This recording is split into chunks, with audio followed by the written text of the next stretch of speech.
Hey, welcome to Rabbit and Blue Radio with the Skeleton Crew. This is the 12 days of Friday to the 13th. I'm your host, Alex, joined as always by Michael J. and our special guest host, Dan Chase. Whose idea was it to start our return on Horrorbid with a Friday the 13th special in which we give an in-depth look at each Friday the 13th movie? I never said in-depth look, I just said a look into, didn't I? Or did I say in-depth? I don't remember. You said that we should do a special where we do a real breakdown of every movie, and for some stupid reason I said, that's a great idea. It is. Since this is not technically a Friday the 13th, is this episode necessary? Yeah, it is. Because it is a Friday the 13th. It's called Jason Goes to Hell, the Final Friday. So Friday is in the title. I think it's necessary. I think we owe it a little something, but that's about it. Just a little. Just a nod. Mm-hmm. Well, I don't know now why you guys hate this, because I like it. God. I just want to let everyone know, if you look down to the bottom right of your screen and you see that the video is 10 minutes or less, do not be surprised. Yeah, exactly. Because I would never devote more than 10 seconds talking about this movie had I not been stuck hosting a special beyond Jason Takes Manhattan. Let's face it, we're doing this one just so we can do the other ones. Yeah, I said it. Right. Yeah. I almost just want to sit here and let you two talk amongst yourselves. What do you not like about the movie? I don't get it. Everything. I didn't like anything about this movie at all. Just the fact that they blew him up in the beginning. Okay, yeah, he's traveling through other people's body. Yeah, I get it. I totally get it. And let's face it, that aspect of it, it's whatever. It's, it can be perceived whatever way, like, oh, that's cool, he's unstoppable, nothing can kill him, even blowing him up. I just hated this movie. I hated everything about it. And I loved the Steven character. I thought he was great. And Creighton Duke, don't even get me started. I was like, he is the black incarnation Tommy Jarvis. He was, if there was one bright spot, it would probably be him in that movie. I'd agree with that, Mike. Right. Probably about it. We have to start off under categories. What the F moments? Okay, now talk about the movie. Exactly, dude. Oh, man. I can't say anything. You try, Mike. I got nothing, bro. How about when Steven got his fingers broken, like one by one, he was like, you want that information? You're going to have to pay. Yeah, and then at the end of the movie, he's fist-fighting people, and it looks like everything's fine with his hands. Well, because they probably healed over the course of the, he's been inside a Voorhees, so maybe, Is it 10 minutes yet? Transferred. Are we at Jason X yet? Okay, well, let's have some redeeming quality to this episode. Okay, Adam Marcus says the reason that A-D-U-M-B. He said the reason that Jason was barely in this movie is because he wanted us to miss Jason, and then when we get him back at the end of the movie, it's like a prize. Well, Adam, let me explain something to you. God. When I want to miss Jason, I don't watch any Friday the 13th movies for like a year or two. Exactly. Right. There you go. When I want to see him, I watch one of the movies. The prize is putting a Jason movie in and seeing him after not watching him for 1 or 2 years. If I didn't want to see him, I wouldn't watch a movie about him. You idiot. I agree with Adam Marcus, as you say, or Adam Marcus as his real name. Of course. I agree that, because I did miss Jason. And by the time he did appear at the end, I was like, wow, he's back. Yeah, I missed him too from 1989 and 93. I didn't need to miss him while I'm there to watch him. Yeah. I don't understand the concept. I get it, but it's not. It's stupid, though. It's stupid. Very stupid. And I know they were trying to kill him. This is the final Friday. Well, supposedly it was, but you know what? They tried that in 4. Remember? And they've learned from it. They said, okay, this is a cash cow. Not only is it a cash cow, but the fans love it. Well, I guess that does mean it's a cash cow, but the fans love it. They'll always go to see these movies. There'll always be an audience for them. But when they took that that concept of Jason and like I said, blew him up, and then the guy was sitting there eating hearts and stuff. It's like, how is this a Friday the 13th movie? Like you said, Alex, I get it, I understand. I'm just not along for the ride. Yeah, it doesn't mean it's good. Yeah, just because I can understand what you were doing doesn't mean it's good. Come on, you can't tell me that you don't like that kill with Debbie in the tent when, he goes in bareback because they're going at it. Yeah, that was good. Tosses the condom aside. I know you would approve of that most definitely. I get it. Absolutely. And then when, the spike goes through and basically if you watch the unrated cut, you see her like split in half. That. There's an unrated cut to this movie? Yes, there is. Good Lord. You don't have it? It runs 2 minutes longer. Yeah, that was an awesome kill. I agree. But it could have been thrown into some other Jason movie, and that would be better. Yeah. Like Part 8. Yeah, you would have loved it in Part 8. Well, there was no camping in Part 8, but yeah, I guess so. See, that's what Part 8 was missing then. There should have been camping. They should have camped on the boat. Mike, we spent an hour on Part 8. Let's move on. I know. Okay. Yeah. I just wanted to say why Part 8 is, worse than this film. Now that's... See, I don't want to go more than 10 minutes. Okay, Mike. Okay. Yeah. Let's find some redeeming qualities. Before the FBI showed up, did you get any nostalgic feeling when Jason was chasing that chick in the woods and all that? I totally did.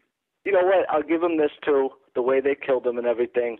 It's almost like it's the first time in the whole series, we talked about the cops, being not on top of their game. This is the first time that they've really addressed it in that sense where, the community as a whole or whoever said, listen, we got to stop this motherfucker. And I'll give them that. That was the redeeming quality of it. Now, from that point on, I think it sucked. I mean, I shouldn't say that point. That point was great. When they killed them, it was almost like, holy shit, where are they going to go from here? And then we saw where they went from there, and yeah. The worm keeping Jason alive. Now, this is one of those Michael Myers moments where you say, okay, so what you're telling me is in Part 1, where Michael was going after Laurie, and in Part 2 in the hospital, he was acting off of Thorn, and the cult, the cult was telling him to do that stuff. Now, Dr. Wynn, yeah, right. So basically, Jason now in Part 2, when he was standing on the chair waiting to stab Ginny with the pitchfork, the worm was inside of him, and that's what was keeping him alive. Exactly. Yeah, and exactly. Dude, exactly. How can you say that, Mike? Do you realize this is blasphemy? No, because the worm in that was what, dude. That's what gave him life. When the lightning struck him in 6, it shocked the worm back to life.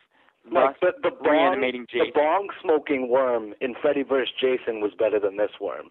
You know what? The bong smoking worm in Freddy vs. Jason was probably just a reincarnation of the Jason Goes to Hell worm. You think so? Of course. Why are you listening to him, Dan? Listen, Mike will buy into anything if you slap a label on top of it. You could put out the biggest piece of shit, but if you put Halloween in the title, Mike will put it in his Blu-ray collection. Obviously, yeah, I will.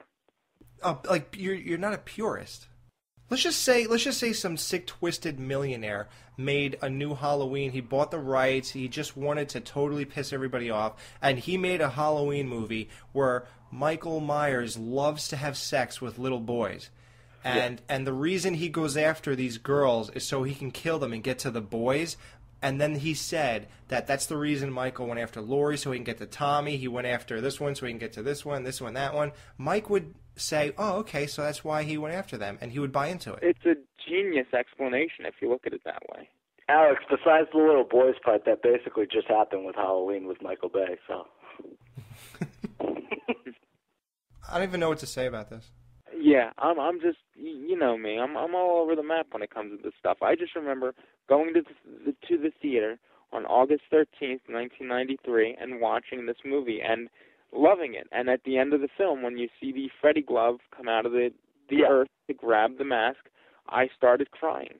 Yeah, well, oh God, dude, that doesn't surprise me, but that I think was the best and only redeemable part. Actually, it didn't even redeem it, but that was the only good part of the movie for a couple reasons too. Now, a lot of people have been saying Freddy versus Jason for how long? A long time, you know, even before this movie started.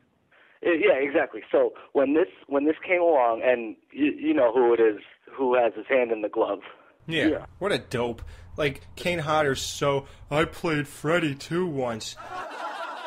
You were a hand. Get over yourself. Yeah, but exactly. But see, the thing is with that though, it did give the series almost a resurgence in that sense, to where, okay, well, this is the final Friday. Well, now all bets are off. Now it's going to be him and Freddy in hell, or wherever they could go. Obviously, we found out where it went, and I thought it was a great way to kind of go from there. Right. So that's all I can say about it, though. That's about it, folks.